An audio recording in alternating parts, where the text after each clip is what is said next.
Okay, kids, listen to the words of wisdom. Make sure you check your fucking microphone when you're recording, because I recorded this already, but there's no audio.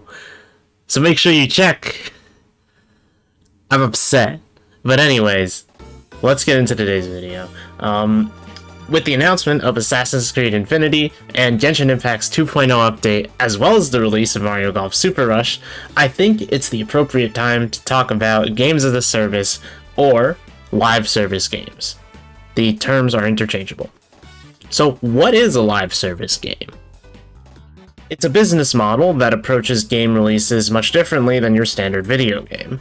Instead of having games out on release date, they're fully complete, maybe a few bugs will be fixed with patches, but the entire game is available. This model decides to release a game when it is fundamentally complete, sometimes, and then update it with new content as time goes on. And the advantage to this is that they can get out games a lot quicker, with content coming later, and they will use that content to help retain the player base as time passes.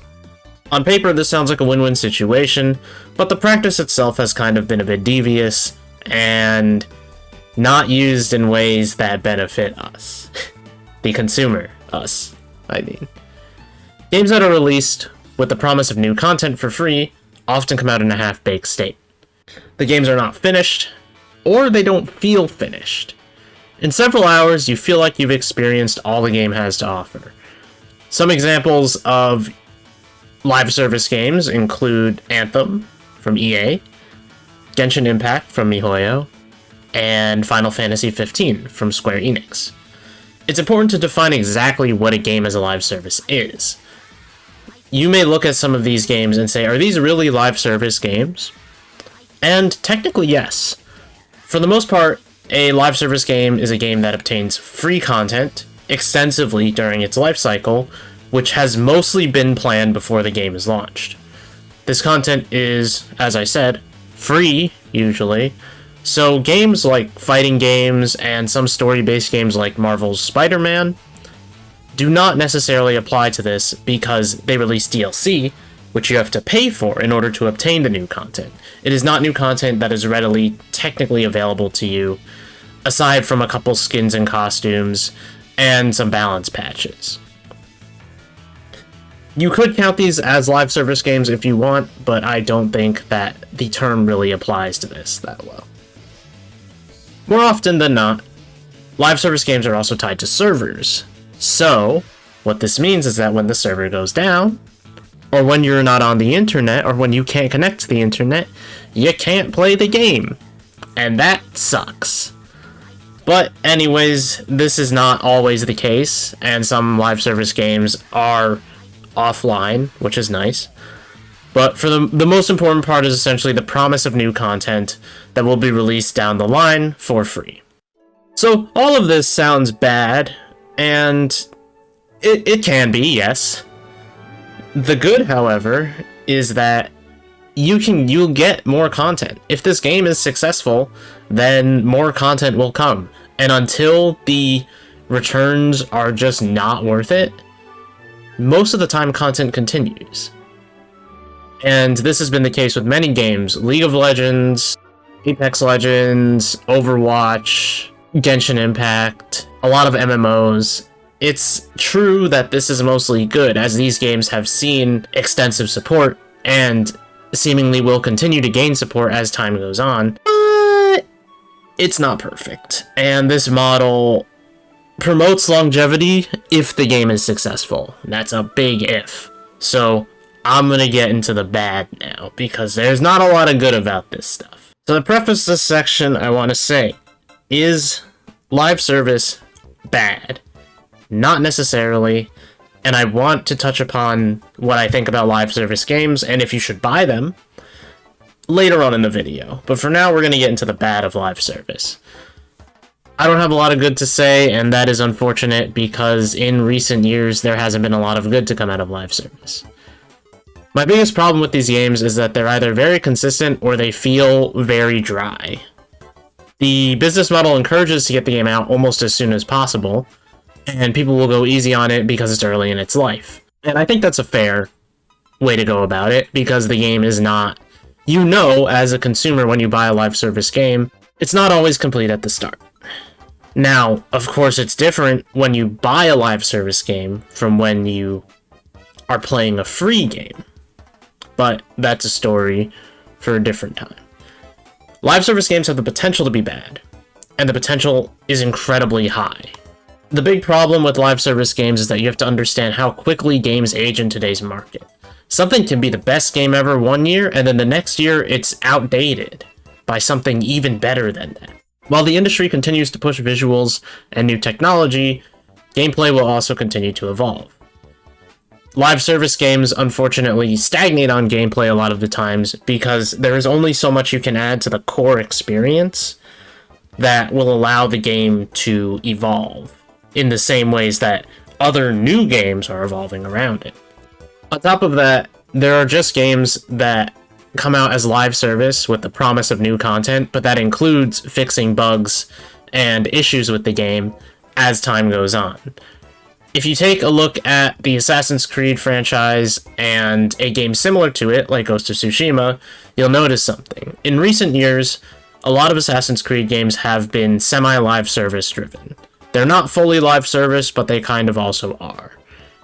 Having these patches means, and content coming out means they can fix bugs as time goes on. This has happened, in my knowledge, commonly with the Watch Dogs franchise, another Ubisoft franchise. And you'll notice that Ghost of Tsushima came out and there were very few issues surrounding the game. Not a lot of controversy, not a lot of people saying, hey, don't buy the game, it's broken. Now, you'll also notice that these games have fundamentally very similar gameplay, and Ghost of Tsushima seems to be more polished in every area than Assassin's Creed is. And this polish is essentially partially due to corporate and studio decisions, and also due to the fact that you're not being promised more patches when this game releases, unless something is incredibly broken. On that same hand, having developers and studios, PR, claim that content is planned can be bad if the update schedules are poor and inconsistent. The updates themselves are either very bland, or the content just takes way too long to come out. And on top of that, just failing to understand why people pay for this live service game. The base game itself has to be solid, and it needs to work when it comes out. Anthem is a great example of a game coming from a company with an awful reputation and flopping because they couldn't convince consumers that they were ready to give them something worth their time. On top of that, scrapping of Anthem 2.0 just shows how unreliable this model can be. They can scrap the content whenever they want. They could promise you something and take it away. They've already got your money if you bought the game as opposed to playing a free game. They don't need to prove anything anymore. And more often than not, the PR for the company won't say anything about whether the game has been dropped. And neither will the developers, but that could be due to contractual reasonings and things like that. And also, developers probably don't get the whole scoop of what's going on with the game. So, they never tell you when a game that is a live service has been dropped because they want to squeeze out the revenue they can get from that game. There are just genuinely a lot of awful things about live service games. And while I would like to sit here and tell you that there are live service games that are good, which is true, I don't want you to look at live service games as if they are the future, because they're not. So finally, what should you do? You're hearing me tell you about how bad these live service games are, how bad for the market it is, you know, for the consumer specifically, how awful it is. But what should you do? Well, here's the thing. On my channel, I want to aim to actively promote people on playing games they like to play. I don't think that it's wrong to find a live service game enjoyable. I don't think it's wrong to purchase a live service game. I don't think it's wrong to spend money on a live service game.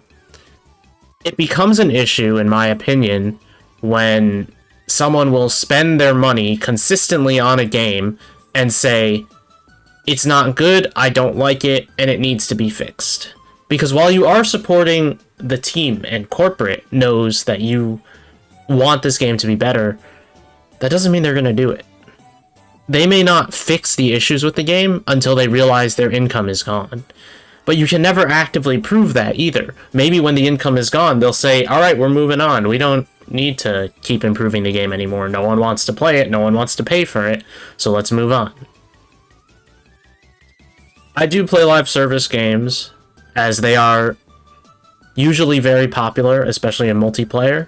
But I don't want to call them good for the market, and I don't want to call them bad games, because a lot of them are not. They don't all deserve to be pinned down as bad games. The problem I want to highlight in this is just that live service games really just have so much potential to be bad, and when you find a game and you research and it says it's a live service game, you need to think hard and do a little more research on whether you want to buy something like that. Because if you're not buying the day it comes out, if you see that there is so much discontent within the community, within YouTube videos and dislikes and Reddit posts, Twitter threads, anything like that, maybe it's good to wait on it a little bit. If the game's free, it doesn't really matter. If the game's free, you could try it whenever you want. But if you're paying for it, gotta be careful. You can make the argument that the game will eventually be good. And that's true. It could eventually be good, even if it starts off bad. But it's just not okay to release games in a state where they don't feel complete.